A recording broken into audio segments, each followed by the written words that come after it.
First off, guys, this is a story I really wanted to leave in the past. I was experiencing two of the major key symptoms of schizophrenia: delusions of grandeur, and my voices were extremely suggestive. While I don't mean to take away culpability from my involvement in this, my development as a neurodivergent person has shown me both sides of the issue. I know now that situations like this happen, but they are absolutely and evidently inappropriate. This issue occurred at least 6 years ago, and honestly was one of the lowest points in my life. We interrupt you from this podcast to bring you this important message. This podcast is not for children. There's occasional use of explicit language. Listener discretion is advised. This beat was made by the 21st century schizoid man. Now, enjoy the podcast.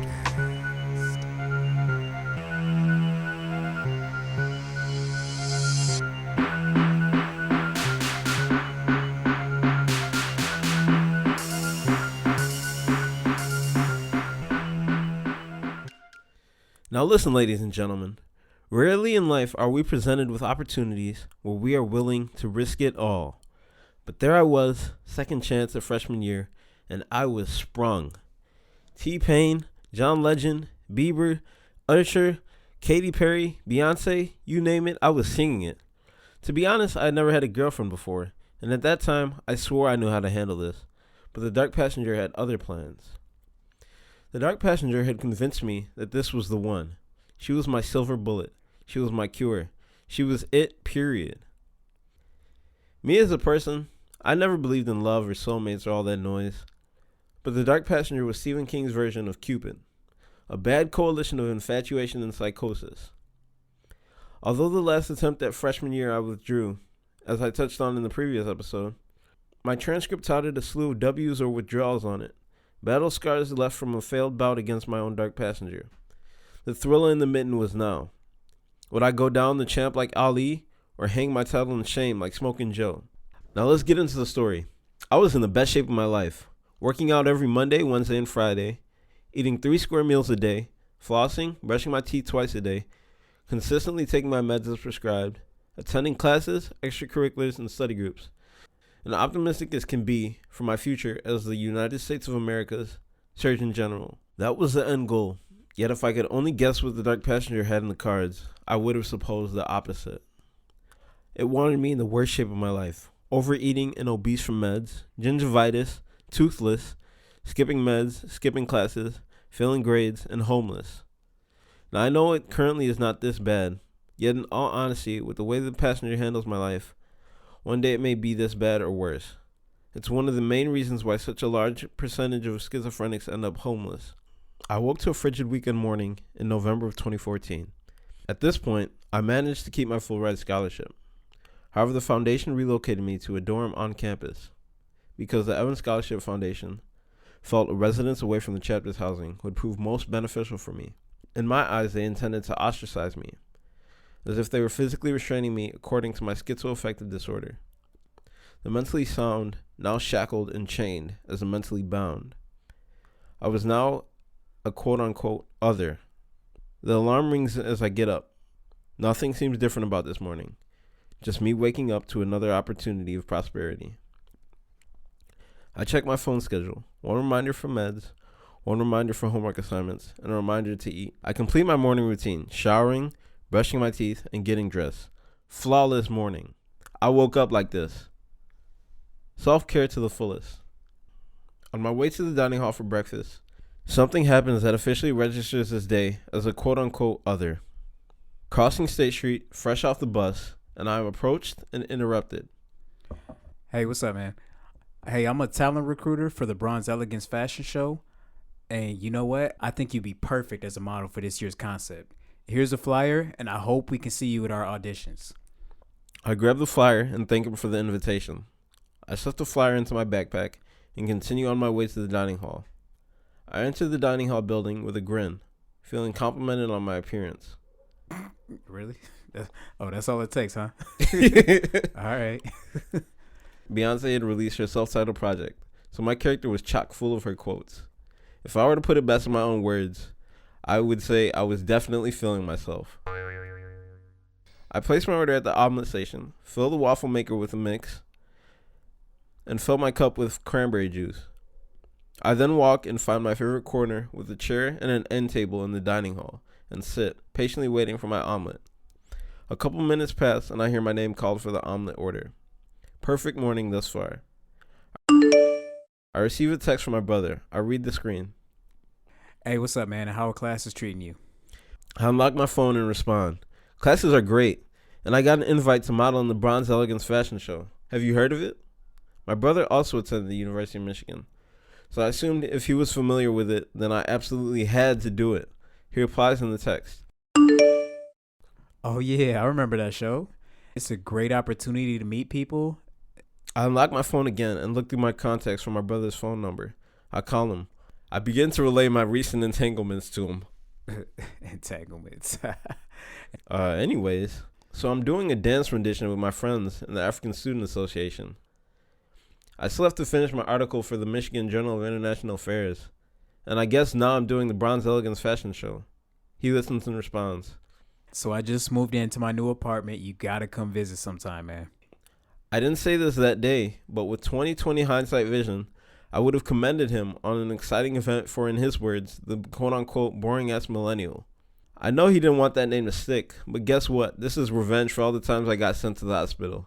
Yup, I'm bitter. No, it's not my fault. It's yours. I'm talking to you, dark passenger. Anyway, just tell me more about your classes, man. Well, I met with the Evans Foundation yesterday for an update, and so far it looks like I'm en route for a 3.3 GPA. They're pleased with my progress. I have a midterm in bio coming, and I'm hoping for a B. Well, I'm about to leave the dining hall, so we can talk later. All right, man. Good luck on that midterm. A week passes, and I auditioned for the fashion show. They asked me to wear something fashionable and ask a couple questions about diversity. I received an email the next week saying I had been accepted and outlining the rehearsal dates. Finals passed, and I earned a 3.3 GPA, just as I told my brother. I returned home for winter break, and the holidays passed. The dark passenger had barely manifested that semester. I thought I had reclaimed my future. Cue the beginning of next year and next semester. I attend the first rehearsal, and thus begins my love story. I'm not sure if this is me reading into things or just the truth, but she may have dropped a hint before everything happened. She asked if anyone was sitting next to me, and if she could sit down in the chair on my left. No major revelation of undying love and devotion, but it was a start. Another weekend passes, and I'm still unaware of any attraction until the fitting rehearsal. As one of the fashion coordinators measures my waist, the girl with the beautiful eyes and lashes, we're going to call her Gia, asks, "Hey, what's your name?" I respond with the nickname that I tell most people, Moth. "Well, you're cool, Ma." If you're a novice like me, this experience leads you down a long road of questioning and contemplation. Over the course of my college life, my experiences with women were not promising. Like most guys, I shot my shot and I got my fair share of rejections. I began to wonder what my problem was. This, however, represented that silver lining. Word to Silver Linings Playbook, a perfect movie for any schizoid. A pretty girl for a guy with barely any experience playing right into my lap. And I still felt this nagging feeling that I would fail. The passenger played quiet long enough and, aching for some trouble, bursted forward in an unprecedented way. I resolved I would approach her next week and ask her on a date. 2 weeks passed and she had skipped both rehearsals. Now the passenger was angry. Where is she? I thought you had it under control. It's time for you to get another taste of failure. I ignored the passenger to the best of my ability until things spiraled out of control.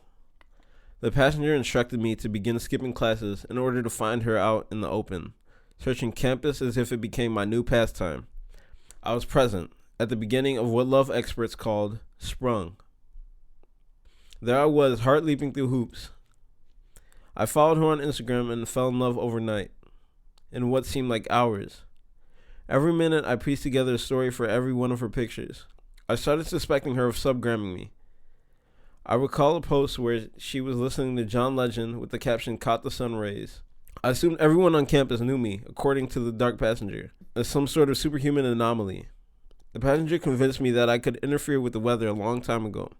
This honestly led me to believe that this exact post was an invitation for me to press on. She's subgramming you. Now's your opportunity. Email her and ask if you can go to her apartment for the final fitting. I never got around to emailing her about the fitting. I showed up at her apartment anyways.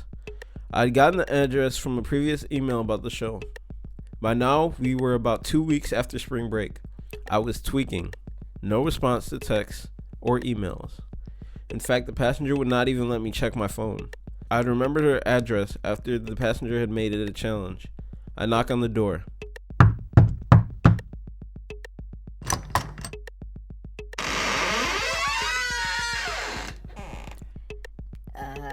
Hey, Mom. I didn't know you were coming. Is there something wrong? I'm here for the fitting. That was actually a couple days ago.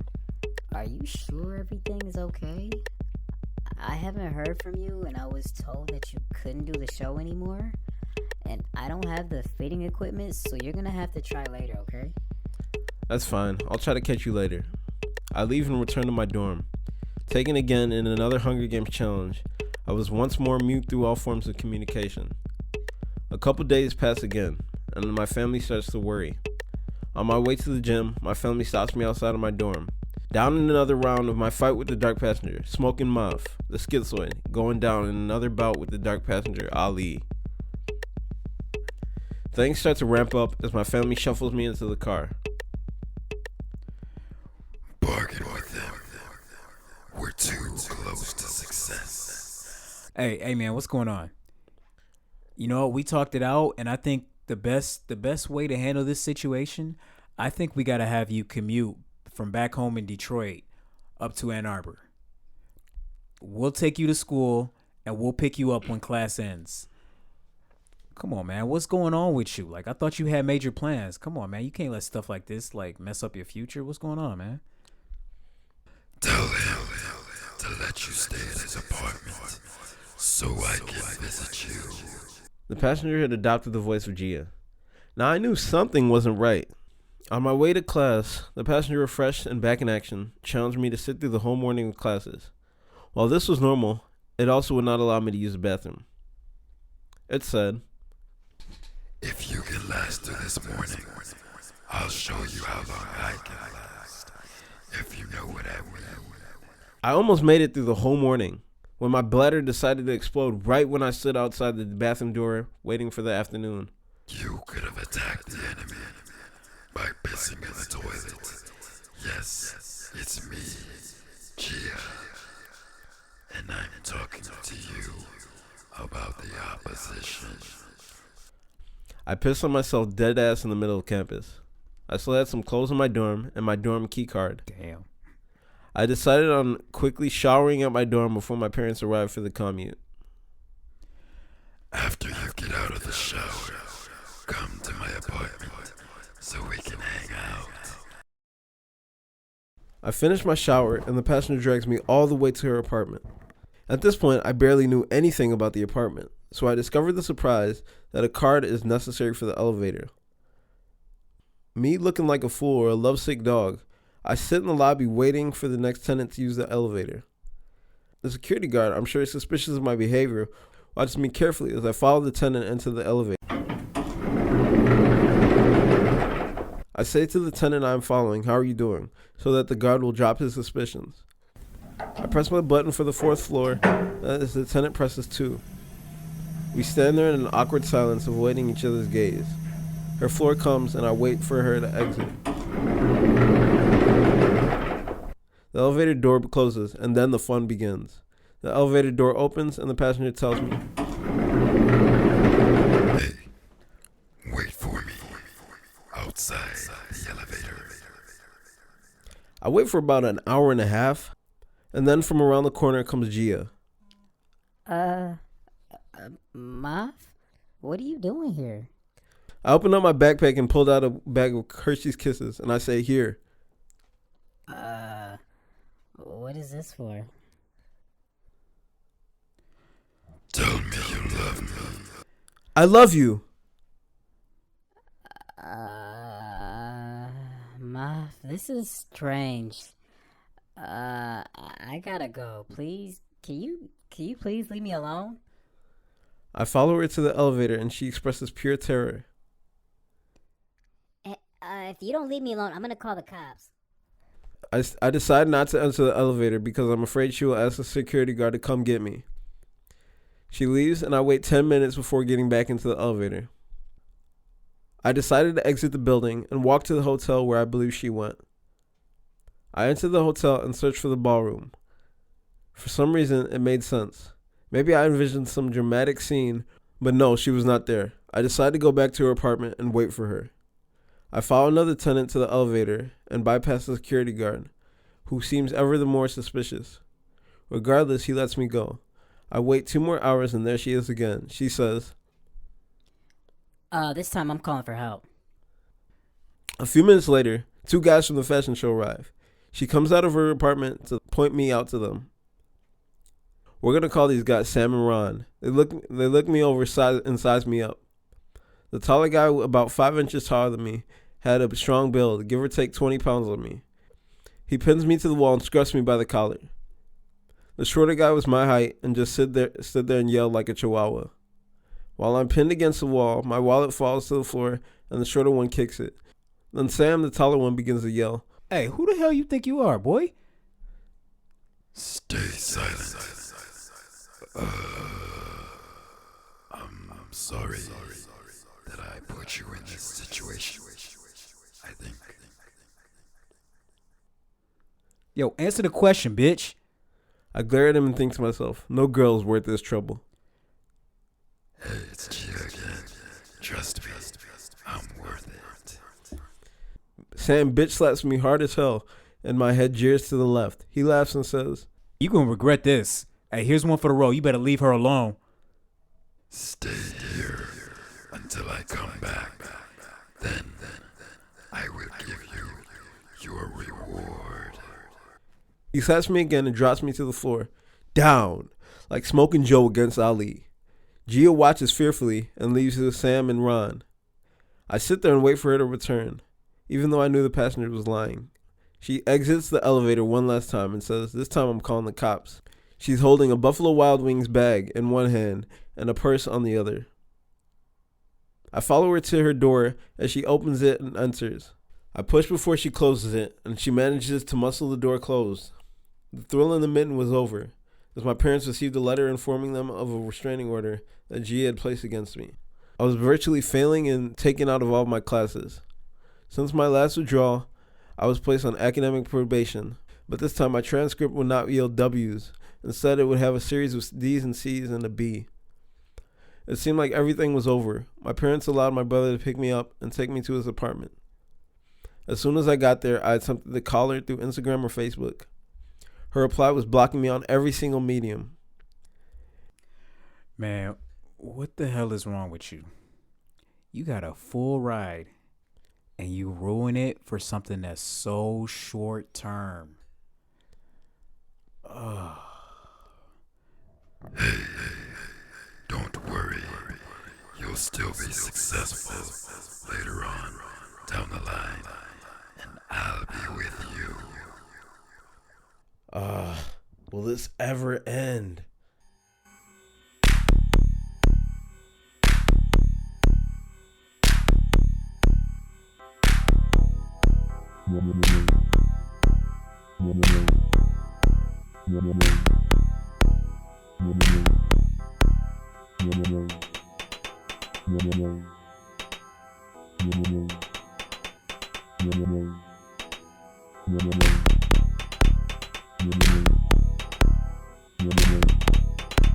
Menace.